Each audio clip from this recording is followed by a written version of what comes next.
नमस्कार दोस्तों। आज हम मध्य प्रदेश के असीरगढ़ के किले के बारे में जानकारी प्राप्त करेंगे। यह वीडियो मध्य प्रदेश की परीक्षाओं से संबंधित सभी, चाहे वनडे एग्जाम हो, चाहे एमपीपीएससी का प्री हो या फिर मेंस हो, उन सभी परीक्षाओं के हिसाब से इम्पोर्टेंट है। खास तौर में यह वीडियो आज एमपीपीएससी के छात्रों के लिए बहुत महत्वपूर्ण है। यह मध्य प्रदेश के इतिहास को कवर करने वाला वीडियो है। आज इस वीडियो में हम असीरगढ़ के किले के बारे में जानकारी प्राप्त करेंगे। असीरगढ़ का किला, इसका संबंध कहा जाता है कि अश्वत्थामा से भी है। इस किले को आसा नामक एक अहीर राजा ने कैसे बनवाया, फिर उस आसा अहीर को फारूकी शासकों ने कैसे धोखे से कब्जा किया, फिर फारूकी शासक से अकबर ने कैसे विजय प्राप्त की, अकबर ने छल कपट की नीति कैसे अपनाई, या अकबर के पास असीरगढ़ का किला, जो कहा जाता है कि अकबर की अंतिम विजय भी मानी जाती है, कैसे गया। तो असीरगढ़ का संबंध अश्वत्थामा, उसके बाद आसा अहीर, फिर उसके बाद फारूकी शासक, और उसके बाद अंतिम रूप से जो शासकों की बात करें तो अकबर के पास गया। इसके उपरांत कैसे यह मराठाओं के पास गया, और मराठाओं के बाद यह अंग्रेज शासन के पास कैसे गया, इसकी संपूर्ण कहानी को आज हम इस वीडियो में कवर करेंगे। तो असीरगढ़ का किला देखिए, हम बहुत ही सुंदर स्लाइड में इस वीडियो को कवर करने वाले हैं। तो ये जानकारी एमपीपीएससी के छात्रों के लिए और मध्य प्रदेश की परीक्षाओं की तैयारी करने वाले छात्रों के लिए महत्वपूर्ण है। यदि आप यह वीडियो पूरा देखते हैं तो निश्चित रूप से मध्य प्रदेश के इतिहास का एक पॉइंट आपको कवर हो जाएगा। तो आइए वीडियो की शुरुआत करते हैं। असीरगढ़ का किला, है ना। असीरगढ़ का किला कहा जाता है, अभी हम मेन पॉइंट देते हैं, एग्जाम ओरिएंटेड पॉइंट की बात करते हैं। एग्जाम पॉइंट क्या कहता है, मतलब एग्जाम पॉइंट का अर्थ, मेरा कहने का मतलब है कि एग्जाम में कैसे सवाल बनते हैं। तो वनडे एग्जाम की बात कर लें पहले, तो असीरगढ़ का जो किला है बुरहानपुर में स्थित है। डायरेक्ट सवाल पूछ लिया जाता है परीक्षाओं में कि असीरगढ़ का किला कहाँ है। ये असीरगढ़ का किला है। असीरगढ़ का किला कहाँ पर है? बुरहानपुर में है। इस किले का निर्माण किसने करवाया था? आसा अहीर नामक राजा ने करवाया था। ये भी पूछा जाता है कई बार परीक्षाओं में, वनडे एग्जाम में पूछा जाता है, एमपीपीएससी में भी प्री परीक्षा में पूछा जा चुका है। तो इसे किसने बनवाया था? आसा नामक अहीर राजा ने बनवाया था। फिर इस किले को दक्षिण का प्रवेश द्वार कहते हैं। क्यों कहते हैं इसके बारे में अभी हम जानकारी प्राप्त करेंगे, लेकिन अभी शॉर्ट टर्म में ये जानिए कि की पॉइंट क्या है एग्जाम का, किसे दक्षिण का प्रवेश द्वार कहा जाता है। असीर नामक एक अहीर राजा ने बनवाया था और ये बुरहानपुर में स्थित है। इसके अलावा यह बुरहानपुर का किला जो है शाही किले के नाम से भी जाना जाता है, ये ध्यान रखिएगा। अब इसमें हम डीपली चलते हैं, क्या है असीरगढ़ का किला, क्या इसकी कहानी है, कैसे यह अश्वत्थामा से संबंधित है, फिर कैसे आसा नामक अहीर राजा ने इसका निर्माण करवाया, और आसा से फिर फारूकी शासक तक यह कैसे गया और अकबर तक कैसे गया, इसके बारे में संपूर्ण जानकारी प्राप्त करते हैं। तो सबसे पहले मेन पॉइंट देखिए कि यह मध्य प्रदेश के बुरहानपुर जिले में स्थित है। बुरहानपुर मध्य प्रदेश में यहाँ कहीं लोकेट है। असीरगढ़ यहाँ पे आपको दिख रहा होगा। तो ये है नर्मदा सोन घाटी। नर्मदा सोन घाटी के एक तरफ है हमारा विंध्याचल पर्वत और दूसरी तरफ है सतपुड़ा पर्वत श्रेणी। ठीक है, इसको पॉइंट समझिएगा। ये नर्मदा नदी है। नर्मदा नदी के पैरल ही इसके समांतर ही एक नदी बहती है जिसको कहते हैं ताप्ती नदी। ताप्ती नदी नर्मदा के समांतर बहती है, लेकिन एक बुरहानपुर का दर्रा है। यहाँ पे ये मान लीजिए कि सतपुड़ा पर्वत श्रेणी फैली हुई है ना। सतपुड़ा पर्वत जो है बुरहानपुर के पास गैप थोड़ा सा बनाता है, दर्रा जिसको हम आम भाषा में कह देते हैं। तो ये एक गैप है। यहाँ से पहले नर्मदा नदी बह रही जो चली जाती है गुजरात तक, और इसी के समांतर एक घाटी में बह रही है ताप्ती नदी। अब ये ताप्ती नदी सतपुड़ा के इस तरफ से निकलती है पहले, फिर ये नदी जैसे ही बुरहानपुर के दर्रे के पास पहुँचती है, अपने इस ओर आ जाती है सतपुड़ा के बुरहानपुर के दर्रे से।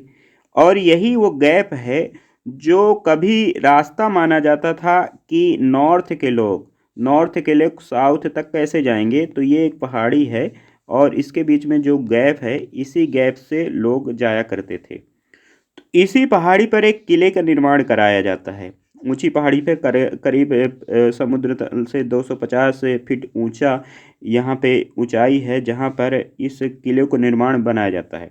अब आप खुद सोचिए कि यदि हम ऊंचाई पर एक किला बना दें ऊंचाई पर एक किला बना दें और यहाँ नीचे से रास्ता जाता हो और यहाँ पे आप किला बना के बैठे हुए हैं, तो नीचे से जाने वाला व्यक्ति आपको दिखाई देगा। नीचे से जाने वाला व्यक्ति यानी दुश्मन भी हो सकता है, दुश्मनी सेना भी हो सकती है, किसी राजा का दल भी हो सकता है। तो कौन राजा यहाँ से गुजरेगा, इसकी संपूर्ण जानकारी यहाँ पर बैठा व्यक्ति प्राप्त कर सकता है।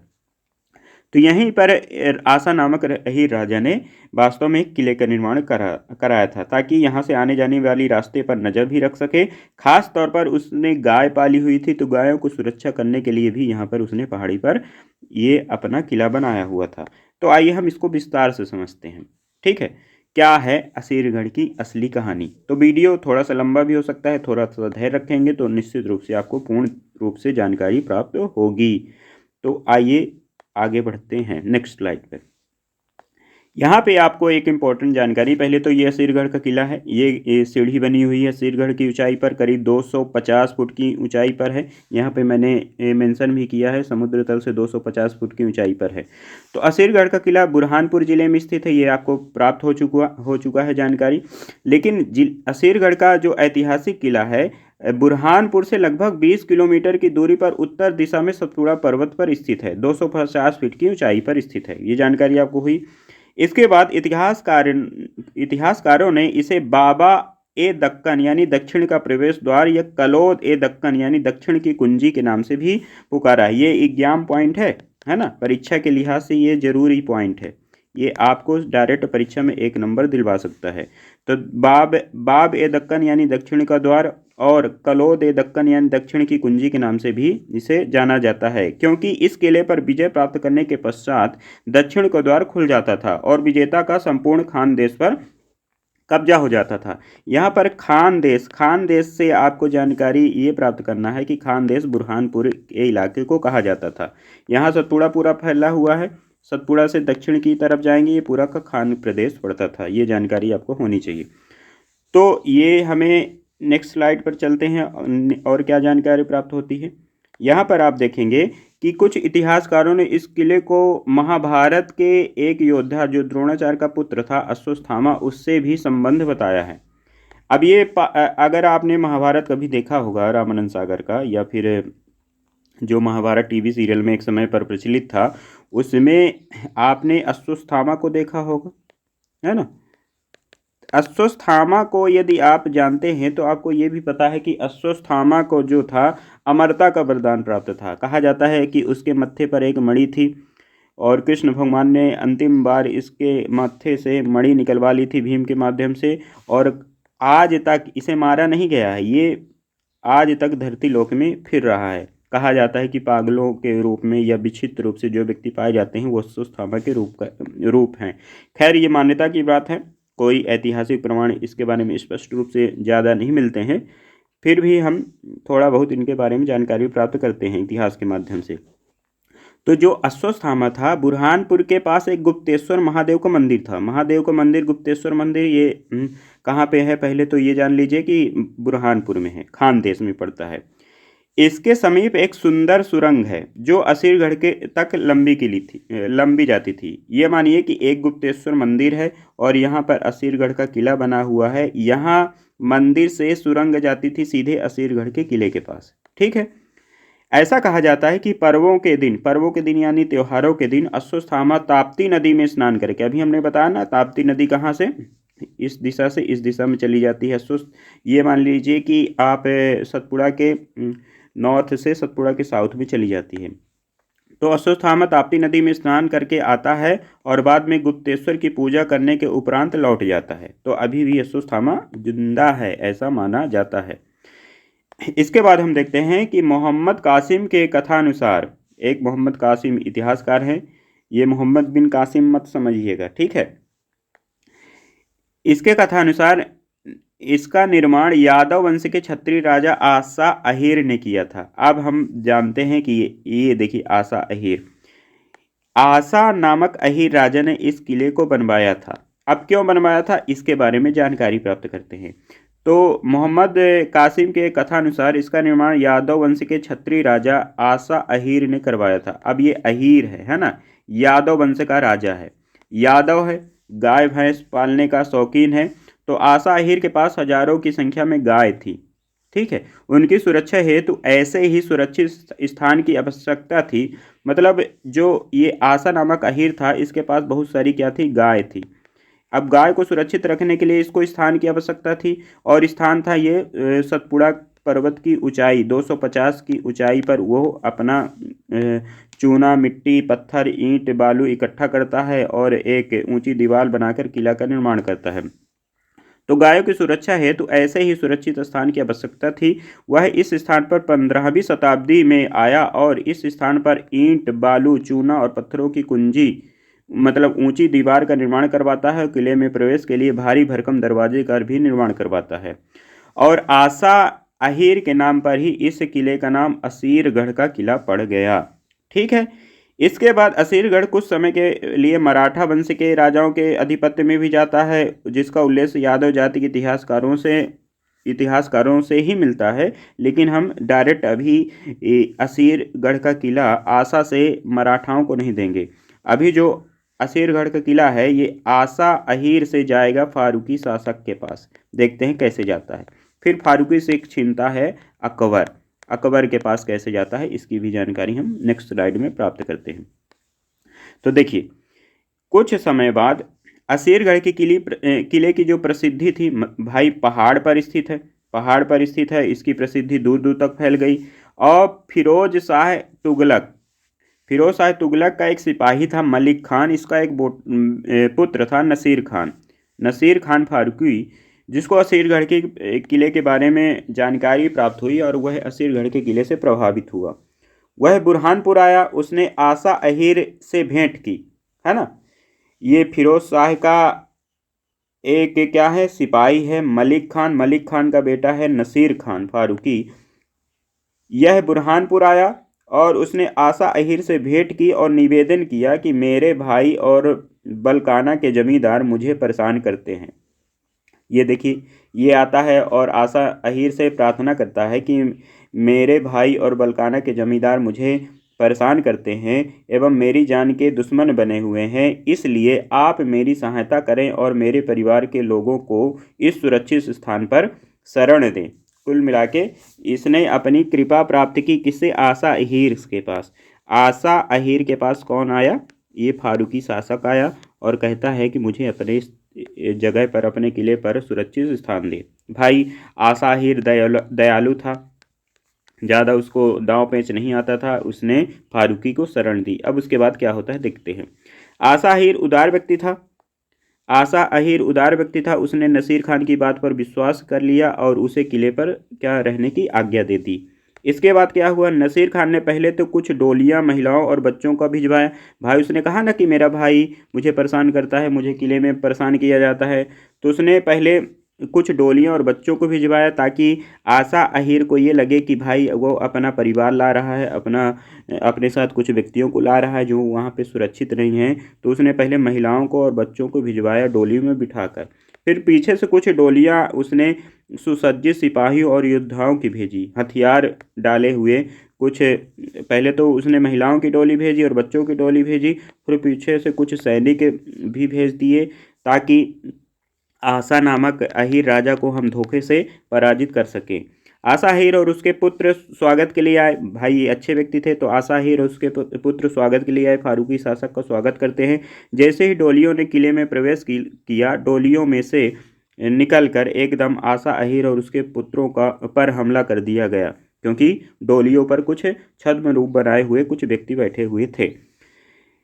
अब क्या हुआ, पुत्रों पर हमला कर दिया, उन्हें मौत के घाट उतार दिया। इस प्रकार देखते ही देखते नसीर खान फारूकी को इस किले पर अधिकार प्राप्त हो गया। भाई अब ये आसा अहीर से कहाँ चला गया है, फारूकी शासक के पास चला गया है। देखिएगा, धोखे से गया है। अब धोखे से कोई चीज़ प्राप्त करोगे तो धोखे से ही छीनेगी भाई, ये नियम है प्रकृति का। तो देखते हैं फारूकी के साथ क्या होने वाला है। अकबर भी है भाई, एक से बढ़कर एक यहाँ योद्धा थे। तो आदिल शाह फारूकी का देहांत होता है, फिर आदिल शाह फारूकी का शासन होता है फारूकी शासकों में से ही। इसके बाद देहांत के बाद असीरगढ़ का किला बहादुर शाह फारूकी के पास जाता है। अब बहादुर शाह फारूकी ज़्यादा दूरदृष्टि वाला नहीं था, वह निम्न दृष्टि वाला था, ज़्यादा दूर का नहीं सोच पाता था। तो क्या हुआ, उसने अपनी और किले की सुरक्षा के लिए कोई व्यवस्था ज़्यादा की नहीं थी। लेकिन इतना कमज़ोर भी नहीं था फारूकी शासक। इसके बारे में थोड़ा सा हम जानकारी प्राप्त करते हैं। जो ये फारूकी शासक है, तो सम्राट अकबर को इसके बारे में जानकारी प्राप्त हुई। असीरगढ़ की प्रसिद्धि सुनकर सम्राट अकबर को इस पर लालच आया और वह इस पर कब्जा करने के लिए व्याकुल हो रहा था। उसने दक्षिण की ओर पलायन किया। भाई नॉर्थ से उसको कहाँ जाना था, साउथ में जाना था ना, तो बुरहानपुर के किले में, असीरगढ़ के किले पर कब्जा करना तो अकबर के लिए ज़रूरी था, है ना। तो इसके लिए उसको असीरगढ़ के किले पर कब्जा करना था, क्योंकि दक्षिण पर उसको आधिपत्य जमाना था। तो उसने दक्षिण की ओर पलायन किया। जैसे ही बहादुर शाह फारूकी को इस बात की सूचना मिली कि भाई अकबर आ रहा है, बहादुर शाह फारूकी था, माफ़ करिएगा, जो बहादुर शाह फारूकी था, उसको जब जानकारी प्राप्त हुई कि अकबर असीरगढ़ के किले की तरफ आ रहा है, तो उसने ऐसी व्यवस्था की, भाई इतना कमज़ोर भी नहीं था, तो उसने ऐसी व्यवस्था की कि 10 वर्षों तक किला, अगर कोई सैनिक बाहर से घेर भी लेता है, मान लीजिए यहाँ दुश्मन सैनिक हैं और असीरगढ़ के किले को कोई 10 वर्षों तक असीरगढ़ के किले पर ना कोई प्रवेश कर सकता है, ना कोई व्यक्ति बाहर जा सकता है। तो बहादुर शाह फारूकी ने ऐसी व्यवस्था की कि हम 10 वर्षों तक खाना पीना यहीं पर अच्छे से तैयार कर सके और अपने सैनिकों को चारों तरफ लगा सके, ताकि इस किले पर कोई मतलब घुसपैठिया आ ना सके। तो 10 वर्षों तक किला घिरा रहने पर भी बाहर से किसी वस्तु की आवश्यकता नहीं पड़े, ऐसी उसने व्यवस्था कर ली। सम्राट अकबर ने असीरगढ़ पर आक्रमण करना प्रारंभ कर दिया एवं किले के सारे रास्ते बंद कर दिए। भाई जो असीरगढ़ का किला था, चारों तरफ से अकबर ने क्या किया, अकबर ने इसको घेर लिया। लेकिन असीरगढ़ का जो राजा था फारूकी, भाई बड़ा चालाक था। उसने ऐसी व्यवस्था की कि तुम घेरे रहो बाहर और अंदर भी नहीं आ सकते, मैं बाहर भी नहीं आऊँगा 10 साल तक, यहीं खाऊंगा, यहीं पीऊँगा, यहीं मौज से रहूँगा। 10 साल के बाद तो तुम चले ही जाओगे थक कर। लेकिन अकबर भी था। 10 वर्षों तक भाई अकबर लगातार यहाँ पर हमला करता रहा, तोप गोले बालू सब इस पर हमला करता रहा। लेकिन अकबर ने इस किले पर भाई गेट तो खुलवा नहीं पाया। देखते हैं कैसे क्या होता है। वह किले पर रात दिन तोपों पर गोलाबारी करता रहा। इस प्रकार युद्ध का क्रम निरंतर चलता रहा, परंतु अकबर को हर बार असफलता का ही मुंह देखना पड़ा। उसने अपने परामर्शदाताओं से विचार विमर्श किया, तब यह निश्चित हुआ कि बहादुर शाह से बातचीत की जाए। संदेश वाहक भेजा उसने। भाई अकबर अब क्या था, अकबर अब थक चुका था कि असीरगढ़ के किले पर हम कब्जा नहीं कर सकते। मतलब असीरगढ़ का किला एक तो ऊंचाई पर बैठा हुआ है, ऊंचाई पर बैठा हुआ है व्यक्ति, तुम नीचे से कितना प्रयास करोगे भाई, ऊंचाई से वो पत्थर फेंकेगा, बल्लम फेंकेगा, कुछ भी हथियार फेंकेगा, तुम निपट जाओगे। तो असीरगढ़ के किले पर अकबर को 10 वर्ष लगे कब्जा करने के बाद। लेकिन 10 वर्ष के बाद अब वो अकबर क्या हुआ, थकने लगा। तो उसने छल कपट की नीति अपनाई। उसने अपने परामर्शदाताओं को बुलाया, उसने विचार विमर्श किया और यह निर्णय किया गया कि जो यहाँ का राजा है बहादुर शाह फारूकी, उससे बातचीत की जाए। तो बहादुर शाह फारूकी को, क्योंकि यहाँ पर किले पर असीरगढ़ पर कोई जा नहीं सकता था, तो असीरगढ़ के किले से बहादुर शाह फारूकी को बाहर बुलाया जाए, उससे हम बातचीत करेंगे और धोखे से उसको मार देंगे, ऐसी बात हुई। लेकिन बहादुर शाह फारूकी को ये यकीन दिलाना जरूरी है कि हम तुम्हारा नुकसान नहीं करेंगे, तो तभी तो वो बाहर आएगा। तो बहादुर शाह पर किसी भी प्रकार की आंच नहीं आएगी। बहादुर शाह ने सम्राट अकबर की बात भी मान ली, विश्वास कर लिया और उससे भेंट करने के लिए किले से बाहर आ गया। अब देखते हैं क्या होता है। ठीक है भाई, अकबर है। तो अकबर ने यहाँ पे विचार विमर्श किया और अकबर देखिए कैसा करता है। उसने भेंट करने के लिए किले के बाहर आए। उसने मतलब जो अपना बहादुर शाह था, बहादुर शाह फारूकी अभिवादन करता है। भाई आता है तो अभिवादन करता है। अकबर एक बड़ा सम्राट था। उसके बाद बात प्रारंभ की। बातचीत चल ही रही थी कि एक सैनिक, एक सिपाही पीछे से बहादुर शाह पर हमला कर देता है और उसे जख्मी करके बंदी बना लेता है। अब जख्मी हो गया, बंदी बन गया, अकबर देख रहा है सब कुछ। उसने अकबर से कहा कि तुमने मेरे साथ विश्वासघात किया। इस पर अकबर ने कहा कि राजनीति में सब कुछ जायज़ है, हो निपट जाओ भाई। अकबर की फौज किले में घुस गई। इसको इतना समझना चाहिए था कि जो व्यक्ति 10 वर्षों से किले के बाहर इंतजार कर रहा है, वो अचानक मुझे बुला रहा है, तो मेरा मेहमान नवाजी तो करेगा नहीं। तो भाई निपटा दिया अकबर ने। अकबर की फौज किले में घुस गई। बहादुर शाह की सेना अकबर की सेना के सामने ना टिक सकी। इस तरह देखते ही देखते 17 जनवरी 1601 को असीरगढ़ के किले पर अकबर ने विजय प्राप्त की और मुगलों का ध्वज यहाँ पर फहरा दिया। भाई 1601, ये परीक्षा में बहुत ही इम्पोर्टेंट सवाल है। 1601 ईस्वी में अकबर ने यहाँ पे असीरगढ़ के किले पर विजय प्राप्त की भाई। और कहा जाता है कि ये अकबर की क्या थी, अकबर की अंतिम विजय थी। ये बात दोनों याद रखिएगा कि अकबर की अंतिम विजय मध्य प्रदेश के बुरहानपुर जिले में हुई असीरगढ़ के किले के रूप में, और 1601 की बात है। इसके बाद हम देखते हैं कि अकबर की सेना ने बहादुर शाह के पुत्रों को बंदी बना लिया। अब अकबर ने बहादुर शाह फारूकी को ग्वालियर के किले में और उसके पुत्र को अन्य किलों में रखने के लिए भिजवा दिया।